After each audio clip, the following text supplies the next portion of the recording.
Bonsoir à tous et bienvenue dans le 19h30. Voici les titres de ce journal.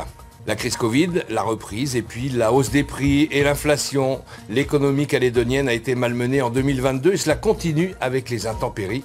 Nous en parlerons avec Mim Sidélé, la présidente du MEDEF qui est notre invitée. Bonsoir. Merci d'être avec nous et à tout à l'heure. La rétrospective 2022 de l'économie à présent avec une sortie de crise Covid favorable à la relance économique. Malheureusement, l'embellie a été de courte durée avec la guerre en Ukraine et la hausse des prix. Retour sur une période mouvementée avec Bernard Lassos.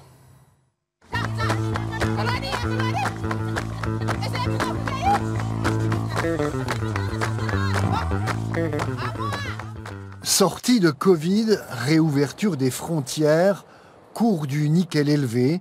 Et si l'économie calédonienne redécollait? C'est ce que montre l'indicateur du climat des affaires en ce début d'année 2022. Sauf que les comptes publics sont dans le rouge. Les recettes sont à la baisse, les déficits n'ont cessé de se creuser. En février, au Congrès, le débat d'orientation budgétaire est tendu. On est d'accord pour dire que l'individualisme économique a ses limites. Peut-être devrions-nous réfléchir à plus de solidarité. La réforme fiscale, toujours repoussée sous le tapis, c'est l'arme du gouvernement Mapou pour équilibrer les comptes. Une réforme ambitieuse, 25 mesures, contributions, taxes, redevances, de quoi abonder les recettes de 35 milliards CFP par an. Ce sont des choses que nous, on porte depuis longtemps, qu'on a même négocié et signé en 2012 par le biais des accords économiques et sociaux. C'est l'occasion maintenant de relancer donc cette réforme qui est indispensable. Au MEDEF notamment, on pense plutôt que c'est sur la dépense publique qu'il faudrait rogner. Aujourd'hui, la Nouvelle-Calédonie, elle est quasiment à 60% de son PIB en dépenses publiques. C'est un record du monde. C'est malheureux, mais c'est une réalité.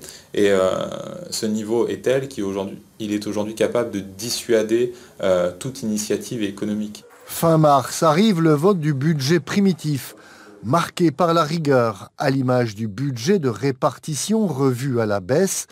Coupe sombre dans les dotations aux collectivités, l'opposition réagit. Ce budget qui nous est présenté, il sacrifie un certain nombre d'outils de relance économique. Faute de dialogue, les élus loyalistes préfèrent quitter l'hémicycle.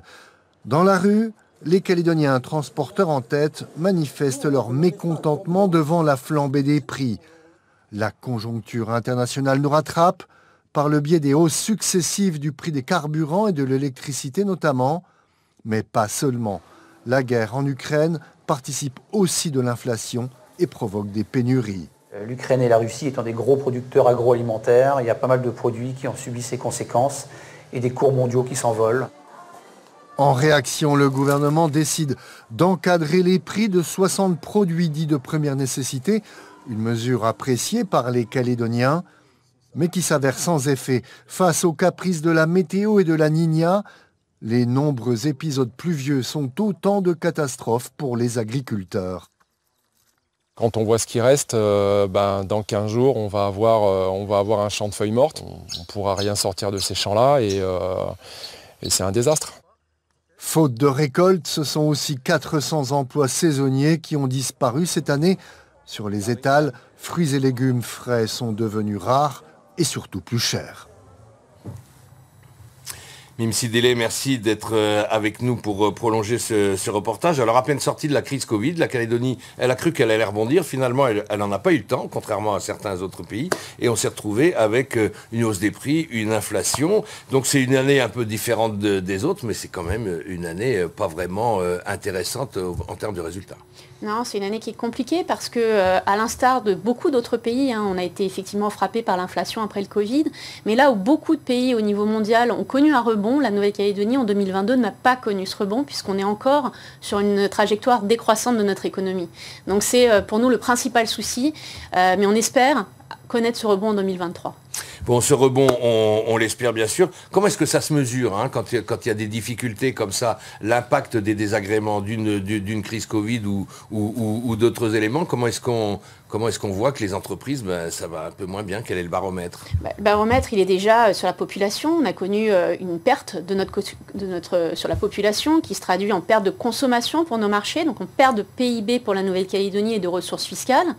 L'impôt sur les sociétés est en chute depuis maintenant 9 ans, ce qui est quelque chose qui est profondément inquiétant. Et c'est pour ça qu'au-delà, nous, des crises successives qu'on a vécues, qui sont assez terribles depuis 3 ans, on pense qu'il faut revoir profondément notre système économique et relancer notre économie en Nouvelle-Calédonie sur des bases un peu différentes de ce qui a été fait jusqu'à présent.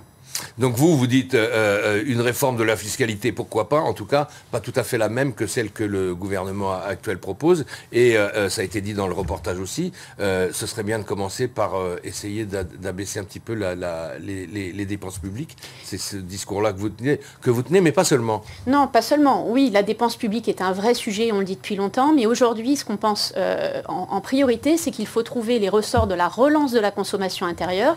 J'ai dit, on a perdu une partie de nos consommateurs. Il ne faut pas perdre les consommateurs qui nous restent et il faut leur permettre de relancer leur consommation. Et c'est pour ça que le MEDEF, mais aussi les autres fédérations patronales, font des propositions très concrètes pour améliorer le niveau de rémunération en Nouvelle-Calédonie en baissant notamment les charges sur les salaires.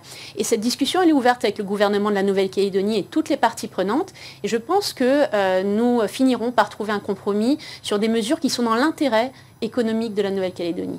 Les discussions, elles sont d'autant plus ouvertes que cette semaine, pas plus tard qu'après-demain, jeudi et vendredi, il y aura donc sous l'égide du gouvernement la conférence sur les salaires.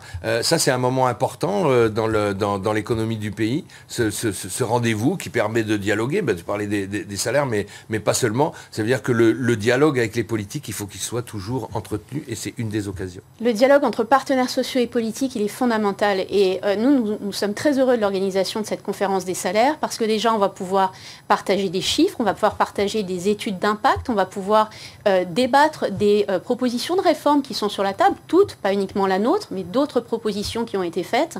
Et notre objectif et l'objectif de tous, il est sur une revalorisation des salaires. Aujourd'hui, il faut juste qu'on se mette d'accord sur comment y arriver, de façon à ce que l'augmentation des salaires ne se traduise pas par de l'inflation, parce que sinon on annulerait évidemment tous les effets positifs d'une progression des salaires. Mais des solutions, il y en a, et je pense qu'elles vont être discutées pendant ces 2 journées en fin de semaine, et nous y croyons beaucoup. Des solutions notamment pour relancer la consommation et redynamiser l'économie. Alors, on l'a évoqué, donc le dialogue avec le gouvernement, il reste ouvert, et ce sera jeudi et vendredi une nouvelle occasion, mais il y a quand même des points d'opposition assez forts, et notamment sur cette réforme de la fiscalité. Vous la voyez pas du tout d'un bon œil. Vous pensez que c'est pas la solution? Nous, on pense qu'il faut réformer notre fiscalité, mais que si c'est à sens unique, à savoir uniquement un alourdissement de la fiscalité de la Nouvelle-Calédonie, on ne finira que par accélérer la décroissance de notre économie parce qu'on va avoir des effets contraires. Aujourd'hui, les entreprises ont besoin de relancer leur compétitivité, les consommateurs ont besoin de gains de pouvoir d'achat et pas de voir taxer à sens unique leur pouvoir d'achat. Et donc, c'est ces solutions qu'on va essayer de discuter pour que tout le monde puisse s'y retrouver, à la fois le gouvernement qui a besoin d'un rendement fiscal, mais nous expliquons que ce rendement fiscal, il passera aussi par la relance de l'économie. Et la relance de l'économie, c'est pas uniquement taxer. Bon, pas taxer, et donc on l'espère évidemment qu'une solution sera trouvée, grâce notamment au fait que le monde économique se rapproche de plus en plus des discussions sur l'avenir du pays. Merci d'avoir été avec nous, Mimsi Délé, et bonne soirée.